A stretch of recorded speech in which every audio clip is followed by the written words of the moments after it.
really the idea from the beginning has been to save dolls from dumpsters, save them from landfills, and get them back out into the world doing what they were made to do. I'm Whitney Murphey. I grew up in this area. I went to NLS. You're a creative person. Yes, so I am primarily an author. I'm the author of the Ages of Clive fiction series, and I am also an illustrator, so I'm working on a graphic novel edition of that same trilogy. That is my primary work that I do, although lately the doll rescue is kind of taking over a little bit more of my time. Did you study in college for creative things, arts, writing? Really? I didn't. So my degree is in linguistics with a focus in Mandarin Chinese. Oh. Right? Totally random. So last summer, I was looking around on Marketplace for something else, and I just happened to find someone here in Wilmer selling a my-size Barbie. So my-size Barbies were made in the early to mid-90s, and they are roughly the height of a 3-year-old. So a nice lady here in Eagle Lake was selling this doll that she had as a girl, and the doll was in pretty good condition, but her hair was just this matted, nasty mess. And I got this doll thinking, my daughter's gonna love this, but I had to do something about the hair. So I started researching, and really this My Size Barbie is what started everything, because when I researched how to fix her hair, I started learning all these other things.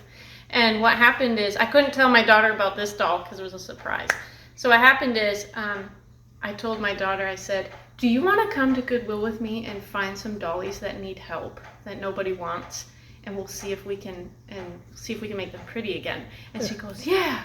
So we did that, and the first haul, I guess you could say, of broken dolls was in July of last year.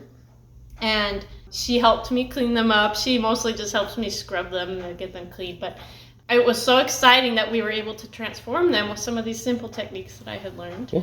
And it was really satisfying to take something that looked like it was heading for a dumpster and turn it into something beautiful again, something that can fulfill its purpose as a toy for a little girl. So that was when we really started it. At that point, were you thinking money making? No, so really the idea from the beginning has been to save dolls from dumpsters, save them from landfills, and get them back out into the world doing what they were made to do, to be toys or to be a cherished heirloom for someone. And about once a month we would just go to all the thrift stores and gather up the dolls that had broken necks, the dolls that had chopped hair or horrible hair. And we started with Barbies, but then I just began to learn more and more, and I started looking up professional doll doctors, as they're called, and just learning from them. And I still do. When I eat breakfast, I'm watching doll doctor videos. And so the way I say it is I need to be a step ahead of my clients, because I don't want someone to come in and say, can you fix this? And I'm looking at something that I've never even attempted before. And so I am always learning new skills so that I can be ready for the dolls that come in. Now, I looked on your page and I saw one with a bunch of electronics in its head. What doll was that? Yes, so that was a 1972, it was called Baby Alive. I remember that. And my mom had one when she was little. She said her stepbrothers destroyed it, but essentially they had a little mechanism that made their mouth kind of chew. Yeah. And so you could stick a little bottle with water in the mouth and it would suck the water out. And they had little packets of food. You would mix it up and feed it with a spoon. And it has a throat that goes all the way down to the bum, and so then it actually would poop in its diaper. I remember that. Yeah, you remember that? My sister had that. Oh my gosh, if you look them up, there are so many funny stories on the internet about these dolls. Either kids loving them or being terrified by them. So did you have to get into any rewiring to make everything work? Right, and that one I have not yet dug into. I was hoping it might still have some basic function, but it doesn't. So, and my husband being an electrician comes in handy sometimes. But right. That is a realm of dolls that I'm still very new at. So I jump on the opportunity when I see dolls like that to try and learn. Yeah. But probably the only ones that I feel comfortable with now that are not just a doll, that have some more complicated components, are the early 60s to mid 80s talking dolls that use records. So I have one apart here on the counter. Pull the string? Yep, the pull string dolls, like Woody and Toy Story. So I've taken apart probably 4 or 5 of those now, and I'm getting more comfortable with how the mechanism works, and it's very, very tricky to get it just right, but... Do you have one of those? I do. You're going to have to show me that, because, again, my little sister, drowsy. I'm sleepy. Oh! There's an actual record? One. Yes, I can show you. It's a little vinyl record. It's itty bitty. So here is your little record. You can see it's a little beat up. Look at that. Yeah. So most of these are, even though they'll be a little scratched, most of them play just fine. They just need to be a little bit cleaned. And then this is your coil. Right. That when that you will pull spin it. Right. And this is the O-ring, which I'm going to put back on here in a second. Yeah. I just destroyed like 8 hours of your work by having you read. So this is what we call either the brake system or the governor. So when it spins, these little wings will come out. Oh. And it slows down. To maintain the speed. It rubs against the sides of this little chamber here and slows it down. Now, today, there'd be a tiny little chip and a speaker. Right. But look, it's got a record and a mechanism. Yeah. Is there is there a little needle that... There is. So in this one, in a black box, the needle is right here. Oh, look at that. Yeah. It's a little bit hidden there. It's like the old LPs. Yep. It kind of gave me like the heebie-jeebies a little bit when I first opened one of these, because when you open it up, everything just goes flying. And it's all under pressure, and so it just feels like it's alive. And who thought of that? You said this was a Mattel? Yes, this was a Mattel patented design, and it was the first one that they did was the Chatty Cathy. That's pretty cool technology for the 60s. Like now, press a button and it plays a digital It's almost less file. impressive. Yes, I know. So this is one that I had on the last vendor event. This is your little tag here. Yes, I made a tag with before and after, like the actual doll. Yep. I do this whenever I do sales. Any that have had significant repairs, I'll make a before and after card for them. Yeah. There's another before and after. Yep, that's Lolly. She's made of wood. A lot of Barbies. Yes, so these are examples of Barbies that had their hair chopped or they were just balding. So this one, she had her hair in the front was chopped to the scalp. I think I saw her in the Barbie movie. Oh, yeah. Right? Yeah, she's a weird Barbie. Right. She's weird Barbie. She was played by Kate McKinnon. Right. Here she is, all fixed up. So there's hope for weird Barbie yet. Yes. Yeah, just tell her to come to the doll rescue. Is this your cleaning solution here? So this is a 1960s Skipper, looking very sad. That might be a doll of value. It might, yes. So these dolls, if they're in great condition, collectors are definitely... You'll see some that are in great condition at Bell Tower Antiques down the road here in their case. Are you into the sewing business as well, or just... I'm starting to. This is the outfit. Yeah, this is the original tag for that doll over there that I was stringing. Wow. I don't know if her picture is in here, but she's the Sweden doll.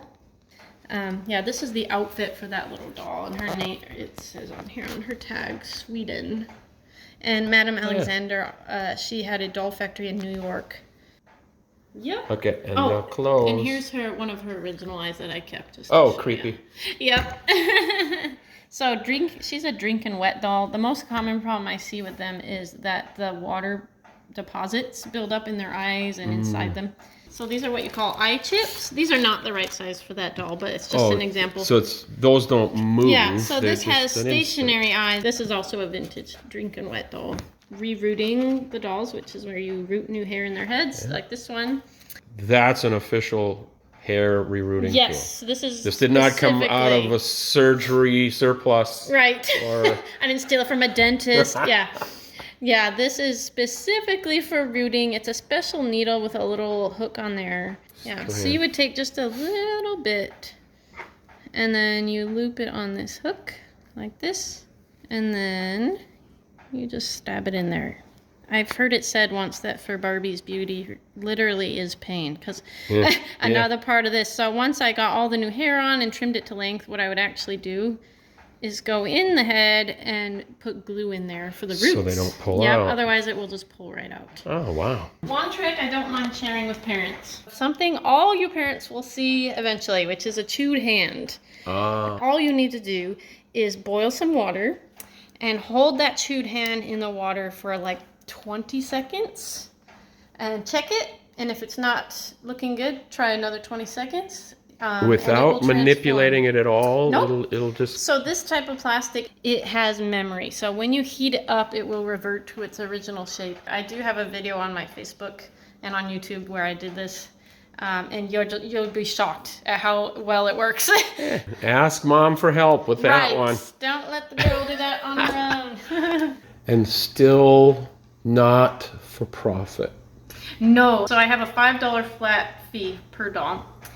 And then what I tell everyone is I will only add to this if your doll needs some kind of part ordered, like a new arm or a new set of eyes or something. And then I'll always do a quote first because I don't want to, move forward unless they're willing. But in my experience, people are overwhelmingly willing to pay what it takes to have this cherished doll fixed. Some people might be seeing this saying, Whitney, you probably charge a lot of money. Why not? In my experience, I have two types of clients. One is women bring me these dolls that their mothers gave them or their grandmothers gave them.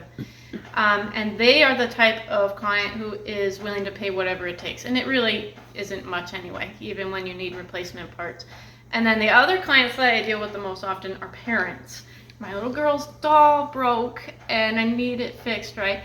Well, these kind of clients, there's not a lot of incentive to pay for that repair because they can just go buy new. And so if I charge a lot for that repair, it's just not going to make sense in those people's eyes to pay for that.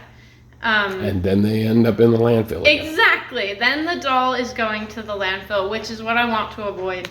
And so I have no problem. One of the most common things I do for parents is what I call Barbie salon. And I don't charge for it.